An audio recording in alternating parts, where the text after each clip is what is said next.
Fabulous humans. Oh, I'm a little bit croaky as I say that, but that nonetheless does not detract from the meaning. Fabulous humans, welcome back to the Confident Writer podcast.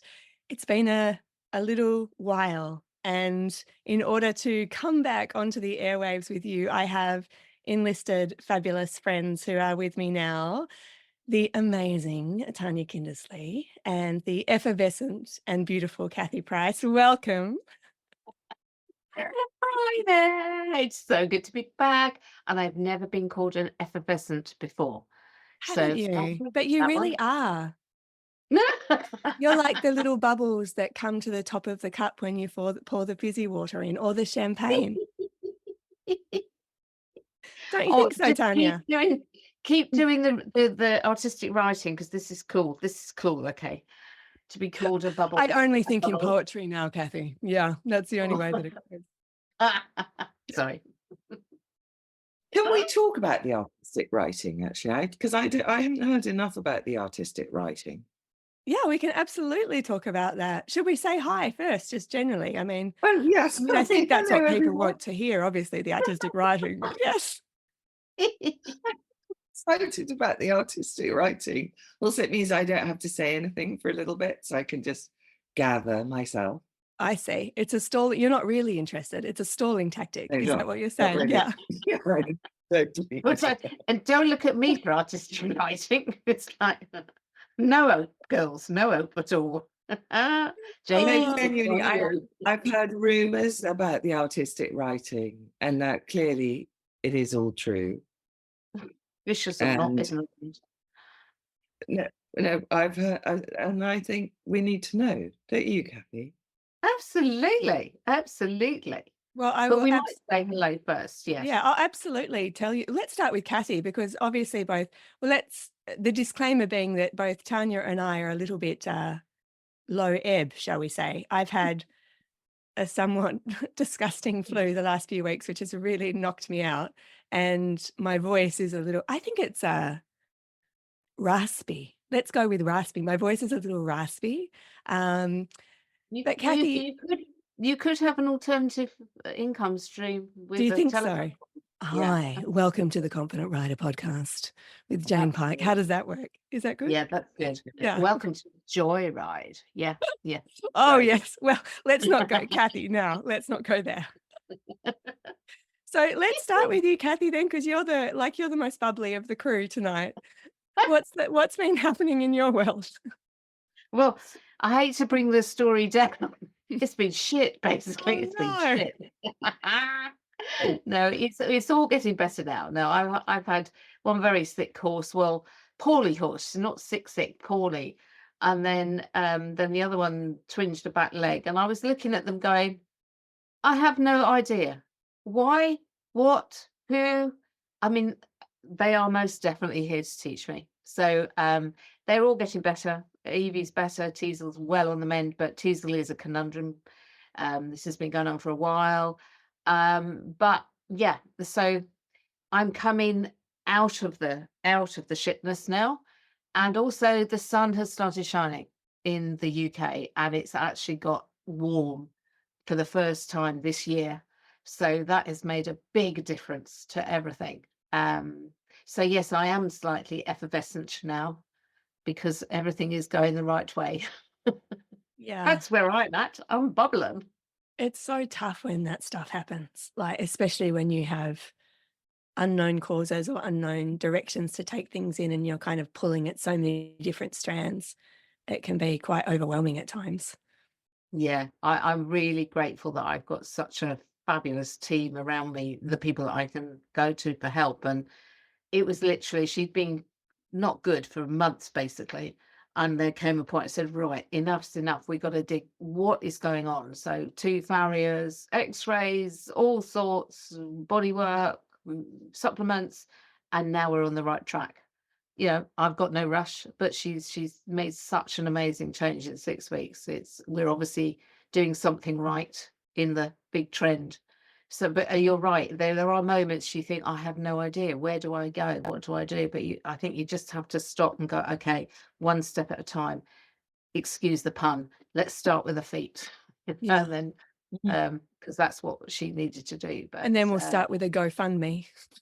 yeah, yes. Oh, don't. Yeah.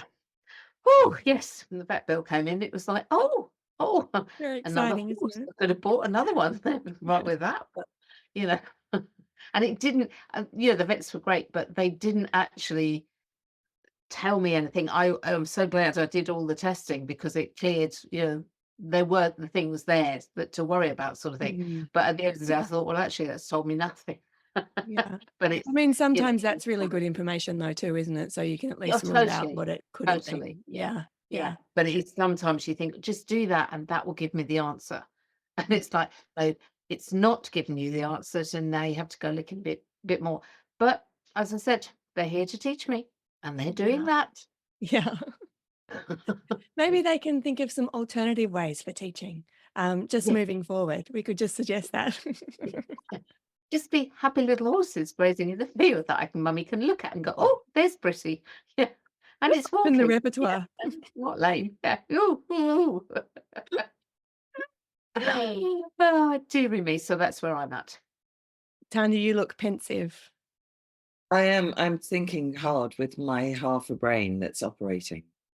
And because I want to ask intelligent questions, but it may just be questions. Um, Sorry. so the thing about when they're here to teach us, and we all say that and we all know it's true. But when they're teaching us about how to deal with, look, let's call it what it is, shit, the Mhm. crappy, that I'm really interested in what the lesson is. Is it patience? Is it acceptance? Is it sitting with uncertainty? Jane, 100 years ago, right at the early days, you made up that beautiful word, uncomfortability, which I stole and use all the time. And Outrageous. I know. I Said use so goodwill many now. words. You said sometimes you just got to sit with the uncomfortability. And that's one thing that I'll sometimes make myself do. When I'm in a situation like that, there's the horse. She's not right. We don't know what it is. The vet bills are mounting. There's the demon in the back of your head that's saying she'll never be right again. And if we're really overtired and the gremlins have got us, then it's all our fault that she'll never be right again. And I've completely forgotten where I was going. This is the whole not brain What the working lesson thing. you started with what you're interested The in. lesson. The lesson is. Yeah, oh yeah. So then I'll run through all the emotional processing tools, which are pretty finely honed by now. And sometimes none of them work. So I'll do the shake it out of my body, and I'll do the write it all down, and I'll ring up Kathy and wail at her, and that slightly sick feeling in the stomach is still there. So then my last thing is I literally go and sit on the sofa and I say, I just have to sit with this uncomfortability. And it's horrible. I really don't like that. And I've been practicing this for quite a long time. And it's every bit of me is just going, make it stop.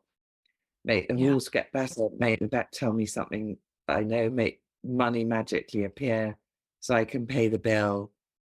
And it's not that there's a huge tragedy. These are the pressing things of daily life, which everybody will know. Nothing terrible has happened. We're not in a Russian novel. But there's that bruise on the heart because that creature that we love so much is not right. And we don't quite know why. And humans deal really badly with uncertainty. Give me a 3-point plan, I'm happy. Yeah. And so what I'm interested in is, Kathy, give us some specifics about those lessons that they're teaching you. I mean, are you finding that you're reaching for kind of new techniques, or is it going back and polishing up the trusty old steps that just get you back to a place of equilibrium where you've got your feet Yeah. firmly planted on the ground? That is such a brilliant question. You really got me thinking. For me, it is, I think the two words that came to me when you were talking was surrender and acceptance. Because sitting in the comfortability, yeah, I really get that. But me panicking about anything doesn't change anything. But me going, okay, here we are. This is the situation. And all of those things that you mentioned about, "Oh, it's my fault." There were moments I thought, why have I got these horses? I can't even look after them. They look at the state of the pair of them. They haven't got a good set of legs between them. I mean, it's all circumstance. Evie just tweaked one, and Teasel is obviously, there's some pros that we think that this has been something lifelong, literally since I've had her. There's some structural stuff going on. So the lessons that I've learned, I think, are one of letting go of everything and just saying, okay, this is the situation. What is the first step I need to take? And then taking that first step. And the minute that you take that first step, for me, the uncomfortability, as you say, it goes because you're doing something positive. You're going, okay, I'm making that first step. The other thing is trust, because I know that I have these people around me who have got the knowledge to help me, the knowledge I haven't got, so that I'm blessed with them, that I can call on them and say, okay, can you come and help my horse? And they're coming from completely different angles, in the sense, like the farrier is looking at one, I've got Kat working energetically, but also, because she's got the physicality, she knows what's going on there. I've got people I can turn to ask about the metabolic side, what supplements. And so the learning is to understand that there's more than one way. There's all of these different things to embrace and explore that can help her. And it's not a one-track thing. The vets have done part of it, in the sense that they rule stuff out, even if they can't give me an answer, just as Jane said, that can be really, really useful.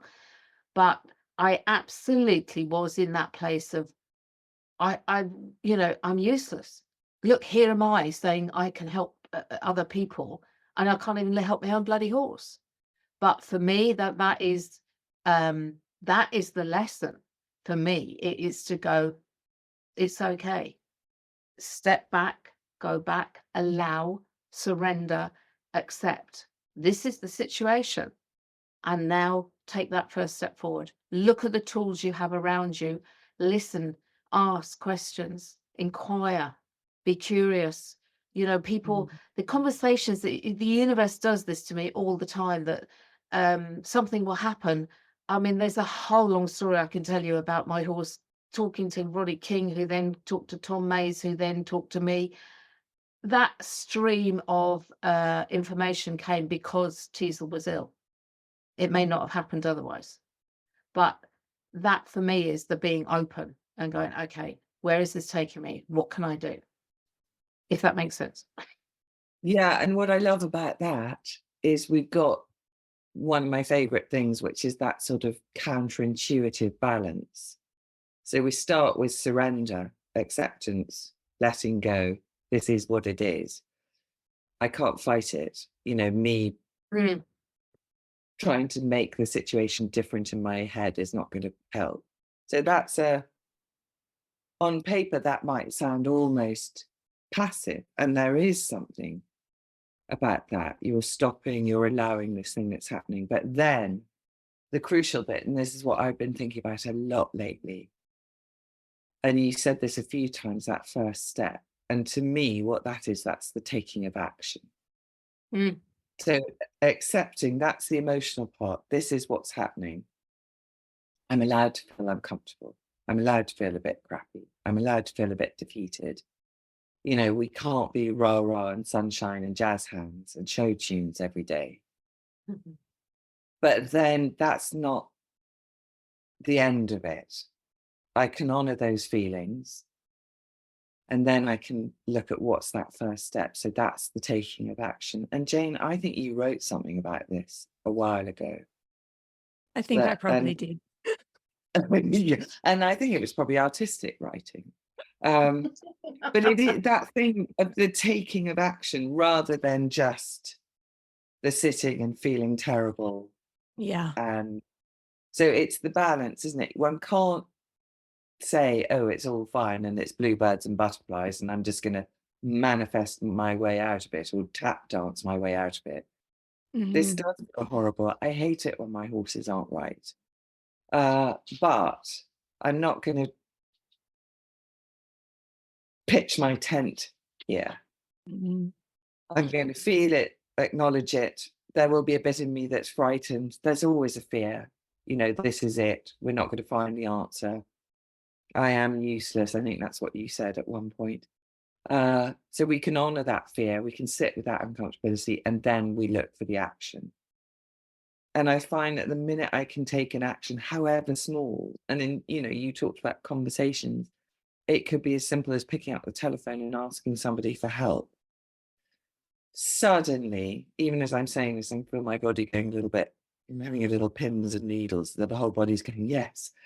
Suddenly, there's possibility we're doing something, we're not on our own.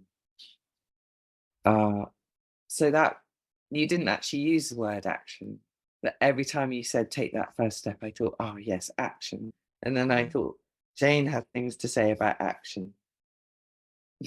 Don't you, Well, Jane? well, because I saw you writing notes, Tanya, I realized I have to be more grown up about this. So I've grabbed my pen and paper and I'm in this conversation in a very real and intellectual way. Is it autistic though? Yeah, artistic. Well, yeah, if you saw my notes, you might not think so. But it's always really interesting to me because the crux of it in so many situations comes down to the desire to control and the realization that it's not possible. And that breeds its own level of intense uncomfortability, in my experience at least. And so we oscillate between the realization of, or the sort of understanding of, is this a situation to be fixed or is this a situation to be experienced? And those are two completely different platforms to be resting on. When it's not a situation to be fixed, the fixing happens through the presentness with the experience. Does that make sense? So when I'm feeling something and I'm just having all of the feels and I recognize this is just an inherent part of what is happening, there is nothing for me to do as such in order to remedy that situation other than go through it. And I think this is very true of grief situations, which can often be a part of, like, there are small griefs in injury, right? Like when you can't find a way to help your horse in a way that you want to, there's a grief in that. And that can lead to these feelings of hopelessness, and we can get a little limp in spirit and beat ourselves up about that. And the other side of it is, to my mind, it's really about finding a way in. So when we get concerned about something, our mind creates a container around that experience, which it holds on to very tightly. And finding a way in can be different to what you think will provide the solution. So Kathy ringing a friend, for instance, or having a conversation about that could provide a way in because the edges of the container start to be wiggled enough to be able to create a shard of light. And from that place, you start to see things differently. So it's a change in perspective. And the way that we hold things, the way that we are in these experiences is really instructive of the action that we do take or the action that we can take, because it's all about what can we see from the place that we're at. And I think there is a kind of evolution that we go through in the midst of all hard things, where in the beginning, it feels like there's just no possibility to see anything any differently. And you're kind of cross with yourself and you're cross with the universe and you're cross with the situation. And then you go through that and then you come out the other side of that. And that's when you start to hold things a little more lightly in your hand. But yeah, there's so much to be said around this, and obviously I am saying quite a lot around this at the same time. The other interesting thing to throw in there is that I remember talking to you, Kathy, when I'm giving the we, when we were in the thick of it with Teasel and Easy. And one of the things that's so easy to do is throw everything you have at it without allowing space for something to work its magic or to find its way through the system or to create a change. And I liken this to writing, actually, or the creative process, where the spaces, the white space on the page tells you as much as the words often. And I think when it comes to health and healing in any shape or form, we need to allow as much room for the white space as for the action. So that if we're trying something as a way of healing something, have we actually allowed what it is that we're looking to fix or heal? There's such imperfect words, but have we allowed something to take root and to have an effect before we throw another thing at it, and before we throw another thing at it and kind of confuse the whole situation? Does that make sense what I'm saying? I feel a little Yeah, because half-brained I as well. remember that conversation that we had, and it comes from, that almost desperation, or the grasping at straws of, somebody gives you an idea, and oh my God, yeah, that's a good idea. That's a good idea. Let me try that. And I remember we had that conversation. I thought, my God, yeah, that's so much truth in that. And the way you said about within writing, if we hadn't got without the space between the words, nothing would make sense, because it would just be a jumble up of letters without meaning. So yeah, I think that's a really good lesson to learn, or tactic to take, to be aware of, is to give time between. And I have to say, listening to you when you said that to me, it made so much sense, and it calmed me down as well, because she was in such a state that it was like, I've got to help this horse some stage. And like you said, you want to throw everything, any idea, let's try that, let's try that. But as it is, what I went with to begin with is what's actually mended her. The basic things is what I didn't need, anything else as such. And it's only by giving the time to see what each element has done and how they've worked together, that I've got to this place. So yeah, I think that's a very good point you brought up there. I was very grateful for that conversation. I want to say something about the white space on the page. What a beautiful phrase. There's an interesting thing when I'm working with writers. One of the very basic pieces of advice I give them when we get to the manuscript stage is double space it. A huge amount of writers, it astonishes me how many writers do this, is they do single spacing. And there's a really basic reason not to do this, which is agents won't read a single space manuscript.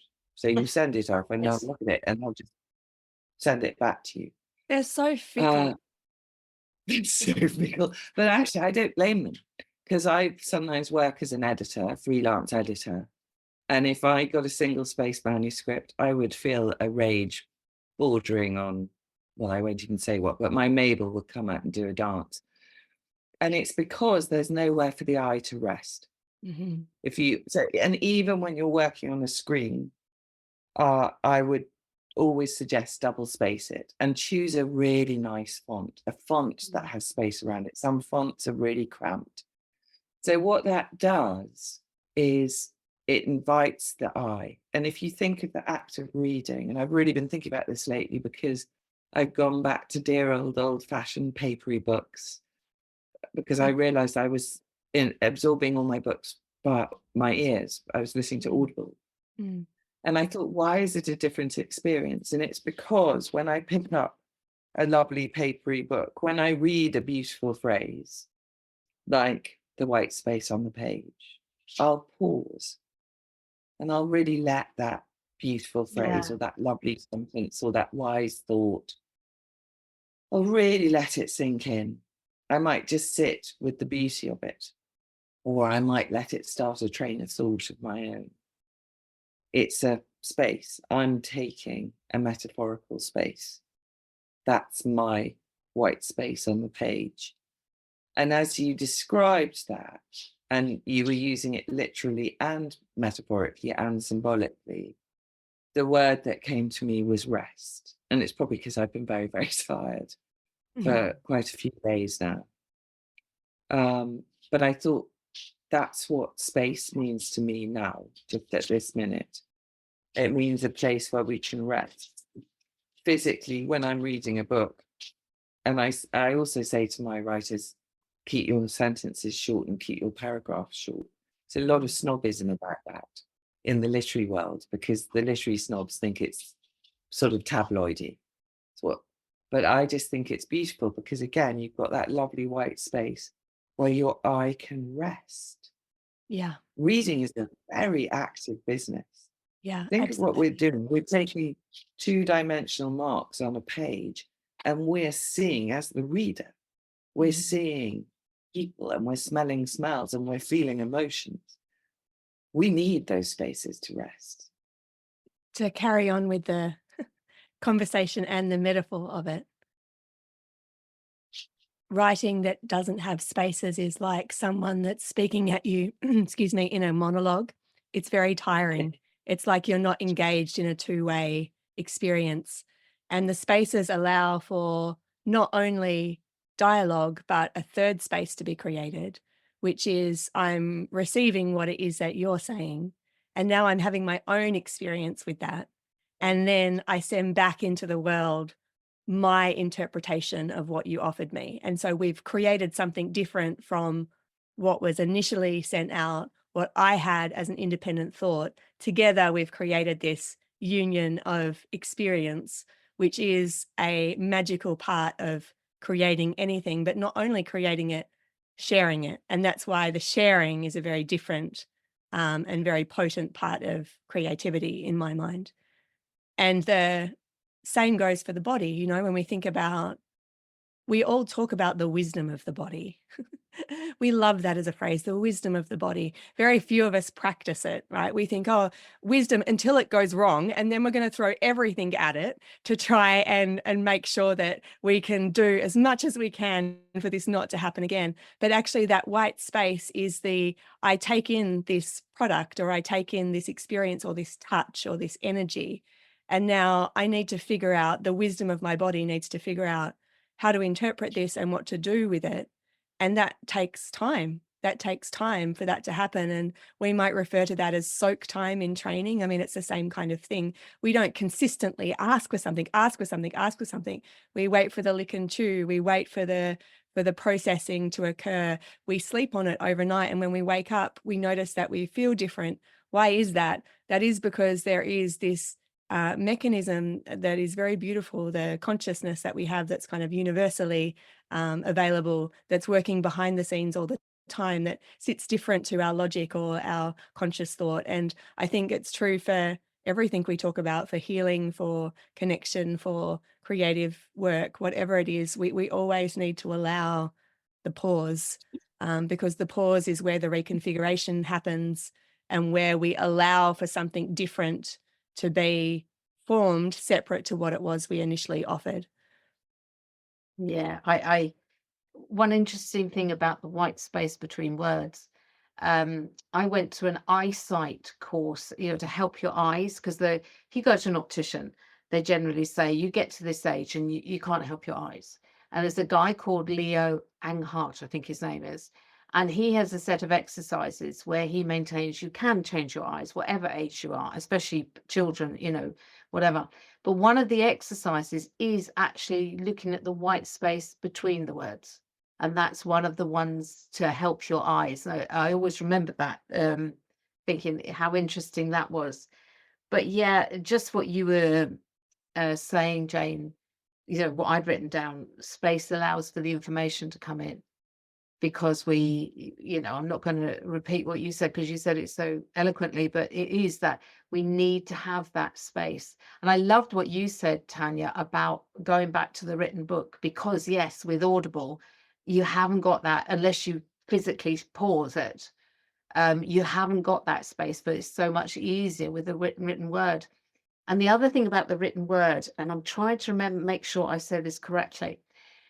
Merlin Sheldrake is Rupert Sheldrake's son, and he wrote Entangled Life. I think it's the book about the fungi.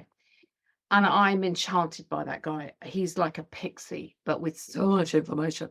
And so I went looking, and I found a YouTube video of him in conversation with David Abram, who has only written 2 books, Becoming, Spell no, of the Sensuous. and Becoming Animal, or something about animals. So those 2 books. So these 2 are obviously great friends. Oh, their conversation is magical. It's so cool. But one of the things they said, which really made me sort of consider, was that when the written word, when information and all of the history, I can't think of the word, of a nation or of a tribe was passed on, it was always through the spoken word. That to begin with, it's always spoken. And what they were talking about was that when the written word came in, it changed everything, because a written word, this is, I think, what they were getting at, would have a very specific meaning. So it would draw your mind to a certain thing on the written word on the page. Whereas when somebody was describing it, it was a different form of information. Now, I'm hoping I've got that right, but that's what the gist of it seemed to be, was that when the written word came in, it was, if you like, more formulaic. Every word had a particular meaning. When you put that set of letters together, that was a certain thing. Whereas when you were listening to somebody describing something, it could have a different energy and a different feel. Now, I'm hoping I've got that right, but I know that was the sort of gist, that they were saying the written word made it more fixed, if you like, because people were given the definition of that word. And it just was very interesting, that we've got to this point in the conversation where we're talking about space and words and how we take the information in. Well, think also of the difference, what the word on the page, which is one of my great loves, but what it doesn't have is tone. And I think about tone a lot, because I use it with my horses. So I know that they don't understand the stream of human that's coming out of my mouth, but they know the tone. They can feel, our vocal cords literally vibrate, don't they? That's how they create sound. And I think this actually connects, because I was thinking of white space and that space of rest. And I was thinking how that applies with our horses, and particularly when we're necessarily having to pause and we've got some space which is perhaps imposed on us, when the horses aren't quite right, or when we're not quite right. So we can't be doing. There isn't the time or the energy, or the horses aren't physically capable. And we're reminded, or I'm reminded in that time, of the beauty of just resting in space with this extraordinary sentient creature who sees the world completely differently than I do, and who doesn't speak the same language, but what they do understand, and I find this with the red mare in particular, or I notice it with her particularly, is how they respond. And she responds to tone. And you use the word magical. I have a slightly magical idea about this, is she wasn't very good at her previous discipline. She started life as a racehorse and she was useless at that, trundled round at the back. I don't blame her. Then she went for polo. She was useless at that. And I thought, we're thinking about tone, I thought no one would ever have been unkind to her. She was in good yards, but no one would have been delighted with her. There would never have been that tone of delight and congratulation. And I just started congratulating her. And luckily, because I'm so obsessed with the small things, I will congratulate her for just being magnificent in the spaces in between, in the spaces of rest. She's not doing anything brilliant. She's not, it's not a piece of schooling we've been working on or something complex with her body.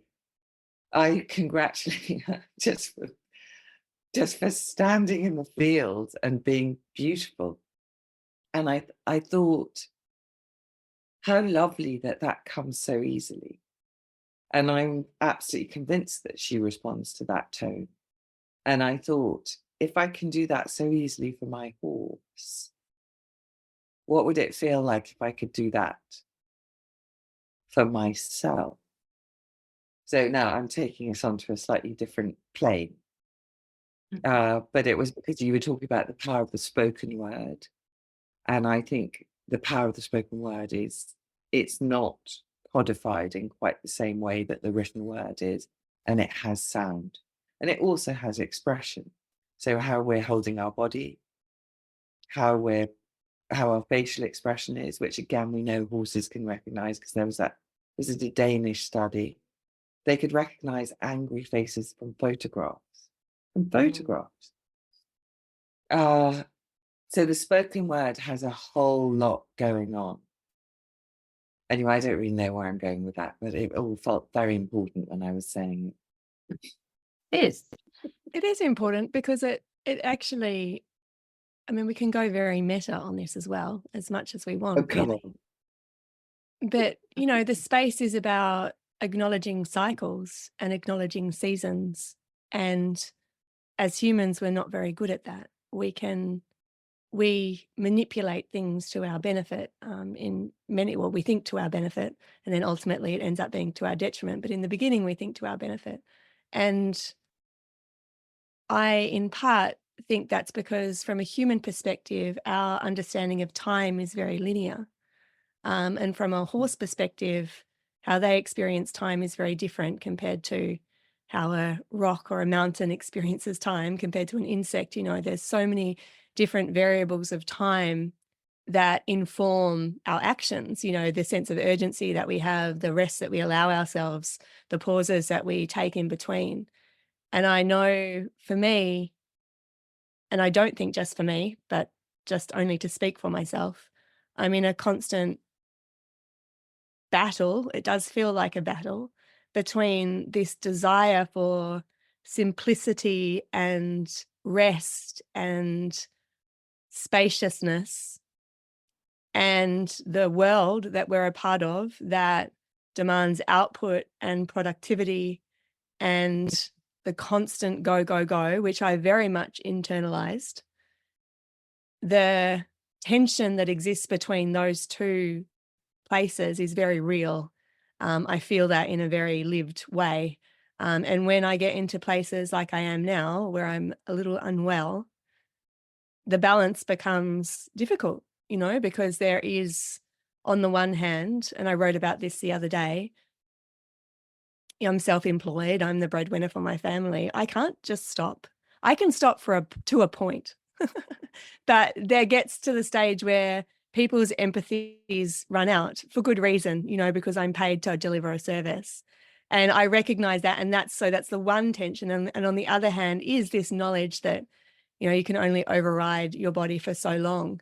And so those two polarities, and there's lots that exist in between, but those two polarities, I think, are very real experiences for many of us that stop us from allowing the spaciousness into our lives that we perhaps yearn for, until we get to the place where there's no option. And then the space isn't existing in the way that we like. The space doesn't exist alongside health and vitality. It exists because you have no other choice.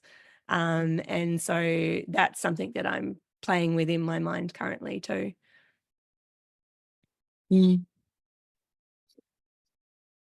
I really understand that. And all of us are soul traders. So if we're not working physically, mentally, we can't say, oh, look, lovely helper, you do it. We are responsible to our clients and the people that we're working with and helping. And because like you, I've been a bit under the weather, I was really conscious of the fact that all my glorious plans are totally predicated on my body working. You said we all use the expression, the wisdom of the body. I never use that expression. I should. I never do. I mean, you've taught me to become conscious of my body in a way that I absolutely wasn't, because I was all about the head. And I do love my head. It's a palace, but it can't work on its own. And if we neglect the body and don't listen to the body, as you say, then there's no spaciousness. We're forced into a very small and sometimes quite frightening space, because this is all that's left to us. But because I've been really conscious of all that, everything you've just said, I've been playing with two ideas, and they're going to sound laughably both little and something, your granny could tell you. But one was just as I was working in the day, to slow down. I'm always, I type at 90 words a minute. So when I do a lot of writing for my work, I suddenly thought, you don't have to write at top speed. You don't have to type at 90 words a minute. We can just go slowly. It'll take 3 minutes longer. And even as I did that, here is the wisdom of the body. My whole body just went, oh, thank you. And I realized that, as you said, I've been sitting down with a massive physical go, go, go. So think what that does to every single muscle in the body is in tightness. I mean, God knows what my cortisol and adrenaline levels are. And just that thing of saying you can slow down, you'll get there. It's a bit like, that ridiculous thing when you're on the road and you find yourself getting cross because there's an old lady in front of you and you want to overtake. And I will quite often say to myself, you're only going to get there 3 minutes earlier. So just sit behind the lovely Sunday driver and go at 30 miles an hour. What on earth difference does it make? So for me, that slowing down creates a sort of spaciousness. And then the other thing that I've been playing with is the idea, it was so interesting what you said about time. And I'd really love to know how horses experience time. I've never thought about that. What a beautiful question to ponder. But I've been playing with the idea of, as I'm in that, oh my goodness, I've got 47 things to do and not enough time. That's one of my stories. Never enough time. Oh, and also apparently I'm useless with time. So that's one of the stories I'm working on this year. But I'll just say to myself, in this moment is all the time that exists in the world, which is kind of weirdly true. And then in the next moment is all the time that exists in the world. And then in the next moment, I mean, if you think about that too much, you get so meta and metaphysical and your brain starts to explode. But just as I say that to myself, again, it's a story, but my entire physical self changes. It's as if that spaciousness that you talk of inhabits my body. And if you hadn't made me think about my body, I wouldn't even know that. I wouldn't be able to say that sentence. So those are the two things I'm playing with, just going more slowly and every so often stopping and saying a version of this is all the time in the world, or I have all the time I need, or this time is enough. And listening to what my body says back to me when I tell it that story, rather than I'm late, I'm never going to get all this done, I'm useless with time, which just makes my shoulders go up around my ears. Does that make sense? Yeah, totally. Yeah. Yeah, I mean, you remind me straight away of Philip Shepherd with the spaciousness. Be aware of the space in your body.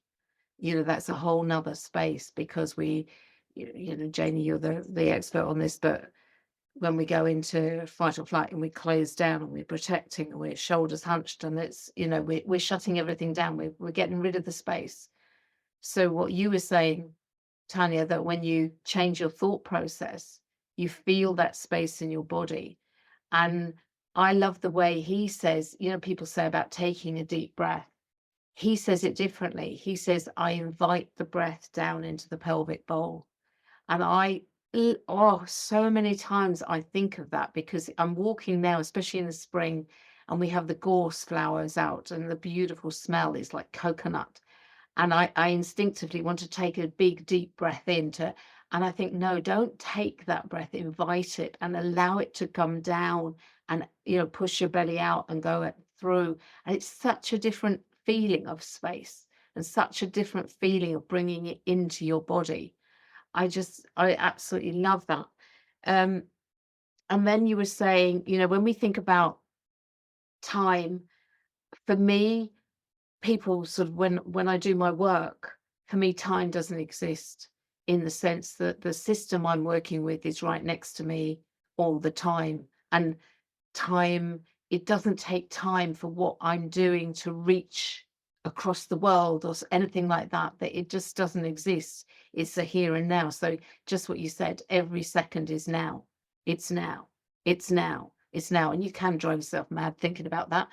But also I feel, when we can get into that place of acceptance, just as we've been saying about not rushing and, oh God, I've got a time, but you allow, again, we're using that word, almost surrender and allow, and go, okay, this is what I'm doing.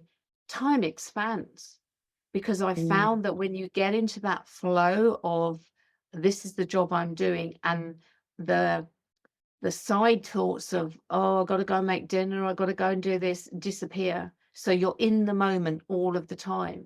That, I think, is when you do get into that flow state, where you have enough time to do what you need to do.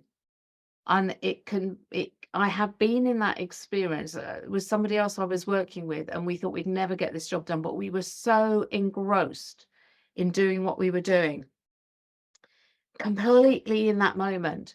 And when we'd finished, we thought it would be sort of, say, 5:30, and it was only 3:30. And we just didn't know how we'd managed to do all of that in that time, in such intricacy and such presence. So yeah, it's time is a very, very interesting thing. As you said, it speeds up when we start getting into that, oh my God, there's never going to be enough time. But as you said, if you can slow yourself down, you aid your body. And for me, that slowing down is also the moment that information can come in again, because we're not seeking, we're not out there, we're in here.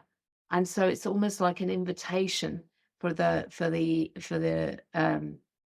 information, the creativity, whatever we're looking for, to come to us, because the space is being provided. It's there, it's an invitation. I love what you just said about creativity. And I think of creativity in so many different contexts. I love thinking of it with my horses. I use my imagination and creativity and experimentation and intuition and improvisation with the horses all the time. But obviously my biggest form of creativity, and the one that I'm most familiar with, is in writing. And when I'm working with my writers, I say exactly what you've just said. I say, don't go after the idea with a big stick, because it will elude you. If you just open yourself to it, it will come. And this is where I can get a little bit mystical, and because there is a mystery to where ideas come from. And I quite like Jung's idea of the collective unconscious, but there certainly is a sense, and one can feel it quite strongly, that idea, whether it's what's going to happen in chapter 7, or what does that character want, or what's the story really about, if you just open yourself to that, you don't chase it down, you don't hunt it down, you, as you say, you open yourself and you invite it, you create the space for it, it will come. It just drops in. It's really extraordinary. And it feels as if it's really nothing to do with us. And that's quite often I will say to someone, oh, I had an absolutely brilliant idea yesterday, because it's not boasting, because it's not me. It's just wherever it's come from. And I suppose this is why people don't understand what consciousness is, because I have no idea where that brilliant idea comes from. What I do know is my piece of the work is to open, to invite, not to rush it, to allow the space, to allow the time. And I think that's often how we can solve the little gnarly bits with our horses. We just open ourselves to possibility rather than, as we were discussing earlier, thinking, I've got to fix everything. I've got to throw the kitchen sink at it. Yeah, isn't it lovely that this is all connected? I don't know if I subconsciously steered us in this direction, because this week in Interwoven, which is a course, course is not the right word, but something I'm writing each week. And the focus this week was, what does it mean to be a good ancestor? And I was writing about that. And this concept of time that we just talked about, human time, insect time, mountain time, horse time, tree time, arboreal time is very different to human time. And getting beyond the boundary of an individual life. And for me, it is both overwhelming and inspiring and contextualizing, because one of the things that I always find really useful is to think about the balance of opposites, which is, if I'm caught in the minutiae and I'm really self-involved at that point and I'm bogged down, me thinking about what it means to be a good ancestor, taking care, offering tenderness, planting something that I'll never see come to full growth for people that are going to exist hopefully well beyond me, takes me out of that place, just in the same breath that if I feel overwhelmed, coming back to something simple and something possible anchors me back in. So it's kind of this oscillation between those two things. And I was going to go somewhere else with this, but I've just lost my train of thought as well on that. But it's, once I was having a conversation, this is a very long time ago, with someone that had lost their horse. Their horse had passed away, and they had this immense amount of guilt that perhaps it had been too cold that winter and they hadn't put a cover on them, and perhaps they should have brought them into the barn. And, this is a horse that lived outside and lived to an old age. So all of these concerns that come up when you think maybe there was something that I could have done to make their life longer, very normal and natural and loving. And she had gone to an animal communicator who had tapped in to her horse in, whether you believe in this or not, I'm not really describing it in the most astute way, but that's how I understand it happening. There was a connection. And what came back was, oh no, you have to understand that I loved seeing the cycles of the moon and the cycles of the seasons and the changing of the weather. For me, it's a privilege to be a part of that. And that's not something that I would ever want to be separate from. And it was it really hit me in the heart when she said that to me. And as humans, we're so sanitized from the outside world to the point where we're disconnected. And I think that a lot of our neuroses that develop, a lot of kind of me-ness, is because we lack context to the wider scope of what's happening around us, and everything becomes kind of tight. And I know what I was going to say before, which is related and not all at once. A lot of the guilt that we feel about time, like I know you, Tania, said, like, I don't feel like I'm good at managing time, like all these statements that come up. And to me, time is very much something I beat myself up about as well, even though I actually work really hard. Like it's sort of an irony that I beat myself up about that. But I think because a lot of the information that we have been given about time and managing it has come from mainly a singular source, which is a fairly privileged source. It's coming from the same sort of capitalist model, commercial model that has spoken to us of lots of other different cultural norms and beliefs that perhaps we're only just starting to question. And so our experience of time is hugely subjective, and it is dependent on privilege. It is dependent on wealth. You know, someone with a lot of money experiences time different to someone who has no money. Someone who is female experiences time very different to someone who is male, potentially because of a disproportionate allocation of roles. Someone who is living in a place where there is, you know, no running water, for instance, will experience different time differently to me. There are very definite impactions on our time that are not always in our control. And yet, in the world that you and I all live in, and probably the people that are listening to this all live in as well, you know, we have very different lives, and yet there are the similar threads that run through them. And so, me with young children that homeschool and a job and a writing and all of this, like, it's completely illogical that I would beat myself up on a time metric designed by someone who doesn't have my life, you know. And the same, if you run your own business, you can't beat yourself up on a time metric run by someone who runs a corporation. Like, it is just completely illogical. And yet we do that. You know, our experience of time and our beliefs about time are usually idealized against this single strand of information that's been fed it to us from a very young age that we've internalized. And somehow we have to find a way to extricate ourselves from it in ways that may not immediately reconfigure time to the extent that we would like to, but at least stops us thinking that it's all our fault. You know? Yeah. The beautiful thing about that is I don't think it's hard. I think it just takes a little time to bed in. Yeah. So if we're talking, my new thing is I give myself a year, but I'll choose a story which is non-true and non-useful. And last year it was money, and I can now look at my bank account without, you know, wanting to run screaming from the room. Yeah, I had a lot of non-true stories about that. I would never be any good with money. I would never. And that worked because I gave it a year rather than thinking, right, go, go, go. We've got to fix that. As you say, that's coming from a cultural context. So this year, I'm giving myself the year of time. And all it is changing the story we tell. Because as you say, where do these stories come from?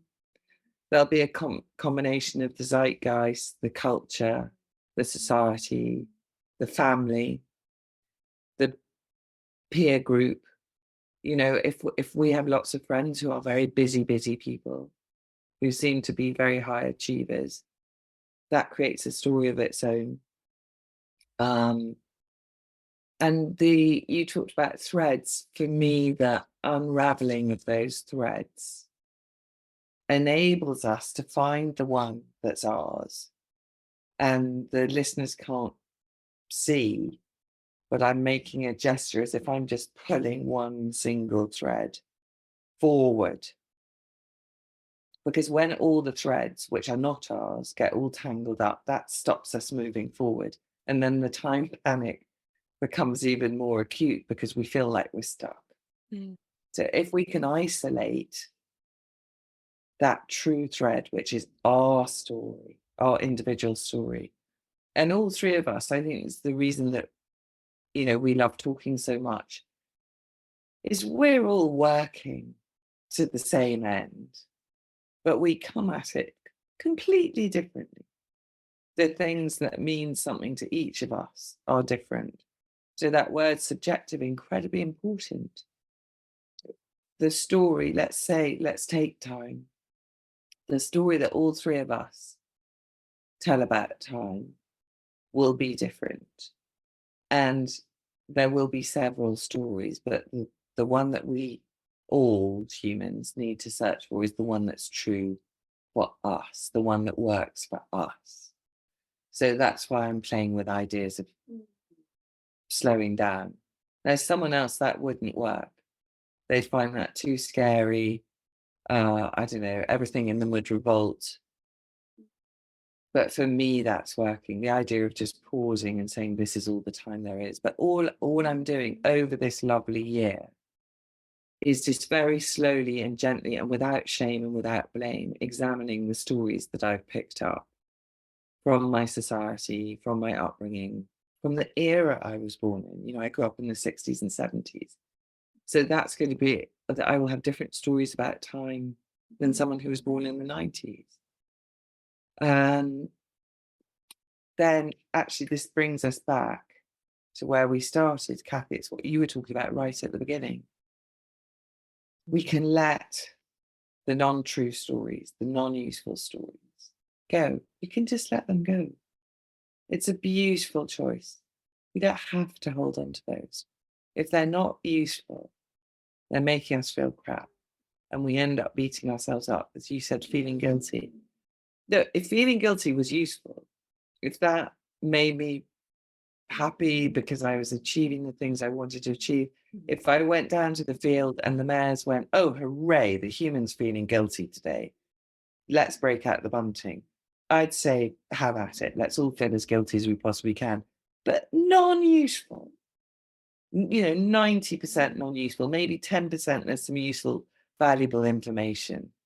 The guilt might be telling us about something we want to change, but just that pointless, habitual beating ourselves up because, oh, look at me, I'm crap with time. But I don't think it's hard. I think we can choose to change the stories, but we've got to be, here's this thematic thing, we've got to be willing to put the time in because we're recalibrating some fairly deeply embedded neuronal pathways. And I hope if you can hear a groaning noise, I would like everyone to know it's not me, it's Darwin the dog. We were beginning to wonder, Tania, what you had eaten before you came on this call. But yeah, it's interesting what you're saying, because something that I quite often talk about when I'm working with people is what I call the gap, which is when we become self-aware, we can give ourselves that gap to, do we go to the old story or do we create a new? So that when we're trying to change something, but that's the power of awareness, is that to know we're just about to go into that old habit, or we might go into the old habit and go, oh, hello, here I am again. And then you can make the choice to step into the new. So like you said, to tell yourself a new story. The one thing I wanted to go back to was I've been very lucky not growing up on a farm, but being on a farm now for, getting on for 40 years. And because it's livestock farming, you're very in tune with nature, with time, with daylight, with seasons, the weather, everything like that. And I just think, Tania, you mentioned a couple of times about how do horses see time, or how do they, and obviously I don't know because I'm not a horse, but for me, it would be daylight, the length of day, and the seasonal aspect. So that if you had a horse in the wild, it would be the urge to migrate, to move from food source to food source. And what would be the environmental signals that they would have to do that? Obviously, there might be migration during the day that they go to, they keep walking on and walking on. But it may be a bigger migration that they actually follow in the spring, if you like. So they keep following into the fresh grass as the warmer weather comes. I only say that because when I did my degree, the last essay I ever did, which was part of my exam, you had topics to choose, and migration was the topic that I chose. And I went from the parasites within the body migrating to, I think it was wildebeest. Thank God for David Attenborough is all I can say. So yeah, I just think that the horses, like you said, and again, we might impose, and this is an interesting thing to think about, a time schedule on them, because they know when dinner time is, they know when turnout time is. But that is a false one, which we, just as we're talking about here, that we have things imposed on us. And I'm not saying it's good or, right or wrong, good or bad. It is a thing, because that's the way we run. And I know there are discussions about whether we should keep to a schedule with a horse or whether we shouldn't. So it stops their expectation if we don't keep to a schedule, but also it gives them security maybe when we do keep to a schedule. It's another conversation. But for me, a horse in the nature, in its natural state, daylight and season would be the things for me that would, they would see as time. Mm. I love that you brought it back to the horses, because there was something else I wanted to say. And it's that one of the things I found most valuable and most transformative is allowing my horses to model for me some of the things that I would love to have. And one of them is how not how they experience time, but how I see them in time. So they're not looking at their watch. They're not going, oh my God, I'm crap with time. They're not going, oh, I've got 47 things to do on my to-do. They're just existing in time. They're accepting time. They're moving with time. That's what I see when I watch them. And when I say modeling, I mean, it's, when you work with people, you realize that people learn in different ways. So there's famously the visual learners. So you have to paint a picture. And I think a lot of people are visual learners, and a lot of people are visceral learners, or I think it's called kinetic. I can't remember all the different names. An aesthetic. Is it? But I think horses can do that for it, because it's such a visual thing, but it's also such a felt thing. I always make jokes about, they're not that funny, but they're jokes for me, about how I can feel the red mare's dancing atoms mingling with my dancing atoms. But when the place of peace rolls off her, you can feel it. You can feel it like you feel a breeze on your face. So it's a felt sense. It's a strong visual. I think it's enhanced by the beauty. But what I'm seeing a lot of the time is something that I would love to have from myself, and I aspire to, and I think is a lovely thing that we can give back to our horses, which is just the selfness of being a creature, the horseness of being a horse, the humanness of being a human. And therefore we're existing as ourselves in that moment, without the guilt, without the lashing, without the panic.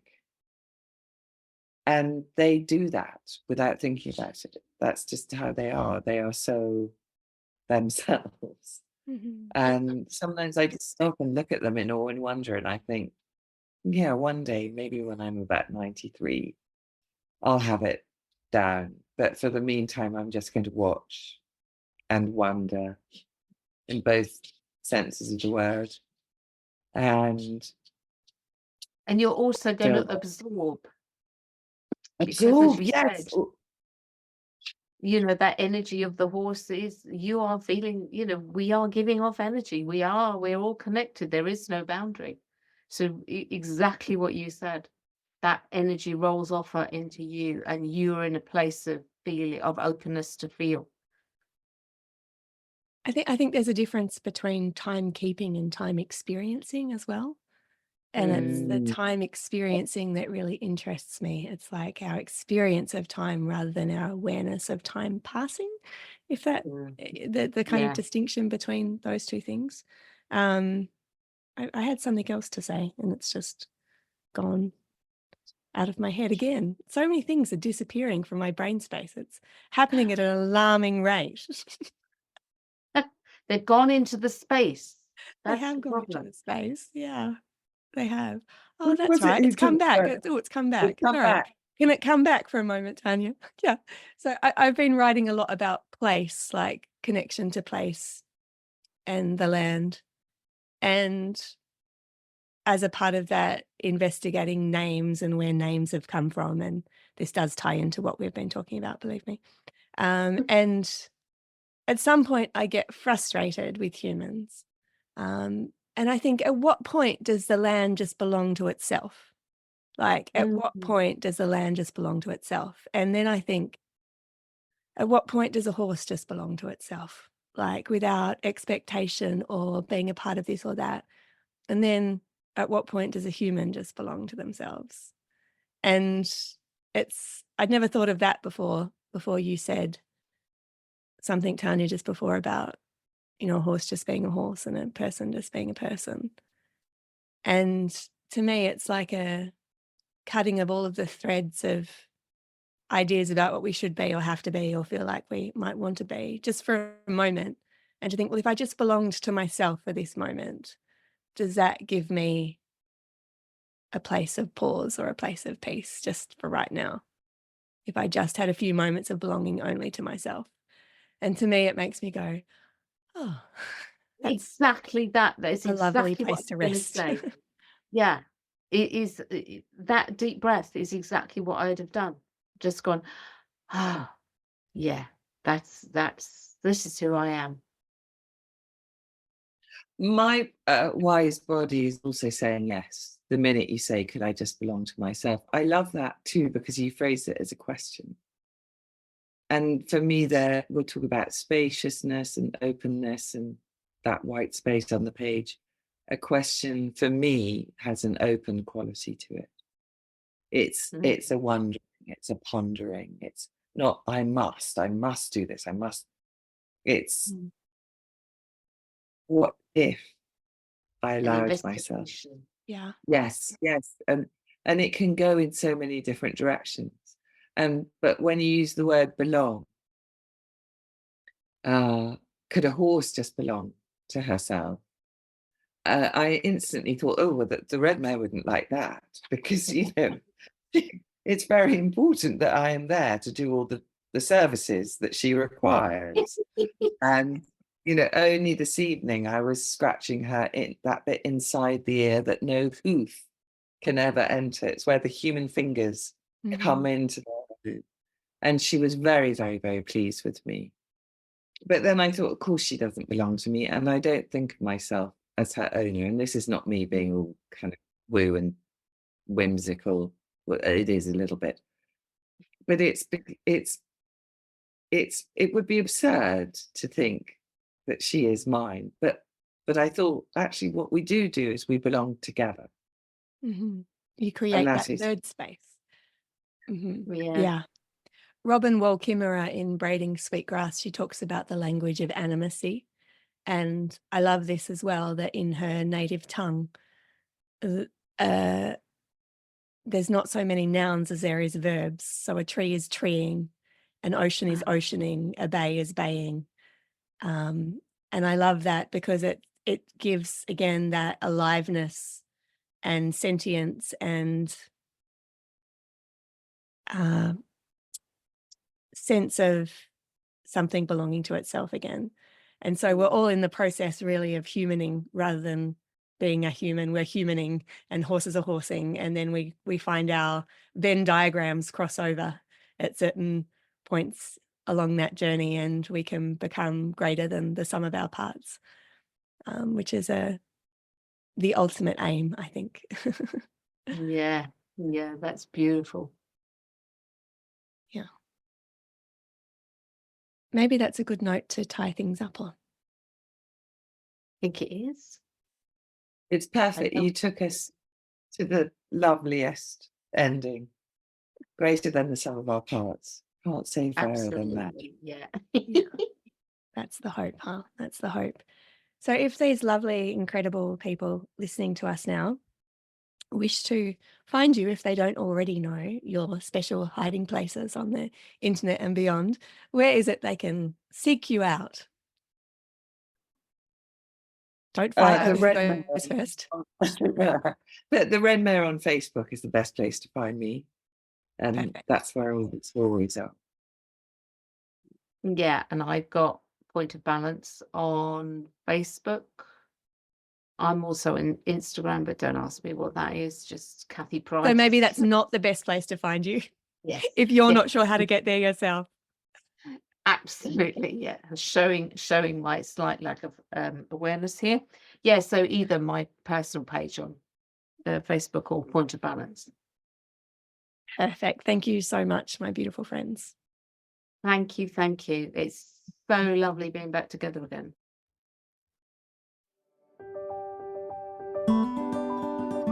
Lovely people, thank you so much for joining me for the podcast today. It has been a pleasure to hang out with you all. Moving forward, you will hear me back again every week. So I'll be popping up with a variety of different topics and people to talk to you with and about. If you have anything you would like me to discuss or questions that you'd like answered on the podcast, if you go to my website, confidentwriter.online, there you'll see the option to leave a voice message of up to 3 minutes, and you are welcome to do so, letting me know that it is a question for the pod, and I will take any relevant questions that I think I can be useful for and send out the discussion on the airwaves. So please feel free to take advantage of that if it so takes your fancy. Once again, thank you to the effervescent Kathy Price. You can find her at kathyprice.co.uk, and that is Kathy with a K. The fabulous Tania Kindersley, you can find her on Facebook by searching The Red Mare if you aren't already a part of her posse. And for me, confidentwriter.online is the place to go. You can find my membership program there, Joyride, all of the links are in the menu. And a heads up that pretty soon, in 10 days or so, I will be running a workshop called This Is Not About Controlling the Breath Workshop. So if you're interested in learning more about that, my website is the place to go. Have a fantastic rest of your day, and I look forward to chattering again with you next week.